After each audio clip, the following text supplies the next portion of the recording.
In this very short video, I wanted to show how to use the stamen cane that I made yesterday, and I prepared a little very simple green with dichroic base bead, and I placed 5 white petals and put a little dot of Rubino Oro on top of each petal. So we have a 5-petal flower that has not been plunged at this point. So keep your flower warm, and you take the stamen cane, and you can prepare this ahead of time, but if you have several flowers in one bead, you might as well learn how to pull the stamen cane to a point.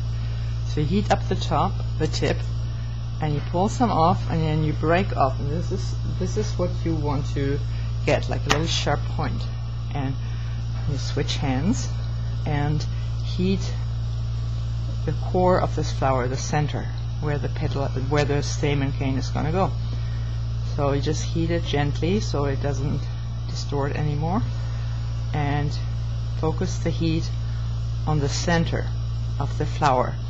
And you want to heat several times and let it cool off a little bit so that the heat has time to soak into the core of the bead, so that your flower will get some depth and not just be flat with a little poked center. So when this is warm enough, you take your stamen cane, take it out of the flame, and just plunge in the center of the flower.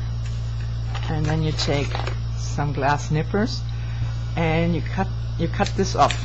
So the secret is that you don't break it off, because then you will just have a few 5 or 6 white dots in the center. But if you want to have really pronounced stamen, I'll show you like this. So you cut it off at any length that you want your stamen to be.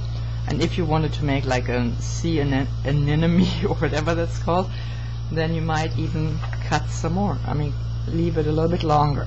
And before you do anything else with this bead, you want to protect the tip of your stamen with a little bit of clear. So place a dot of clear on top. And if you wanted your stamen to move outwards a little bit and not just go straight up but kind of spread out a little bit, then you heat this clear dot that you placed on top and push it downwards gently, because otherwise you might overspread. And then you can see, hopefully in this, that the tip of the stamen will spread out. Now the biggest problem is how to encase this without trapping major bubbles. I can't encase this without trapping some bubbles, and this clear is not very nice, so I kind of clean that. So get the tip of your encasing clear very hot, and then you push it from the side towards the stamen.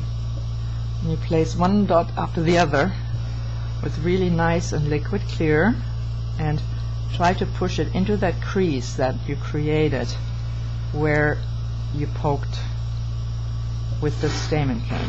And somehow it always traps a few tiny bubbles. I haven't managed without, and I've never seen anybody else do it without bubbles.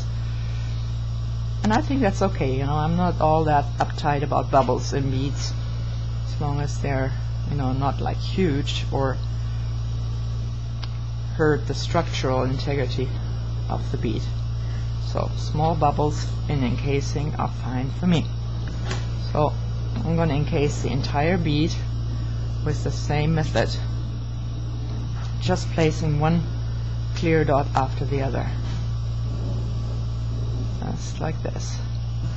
And I only made one bead, one flower on this bead, because if you want to see it again, you can just rewind and see it all over.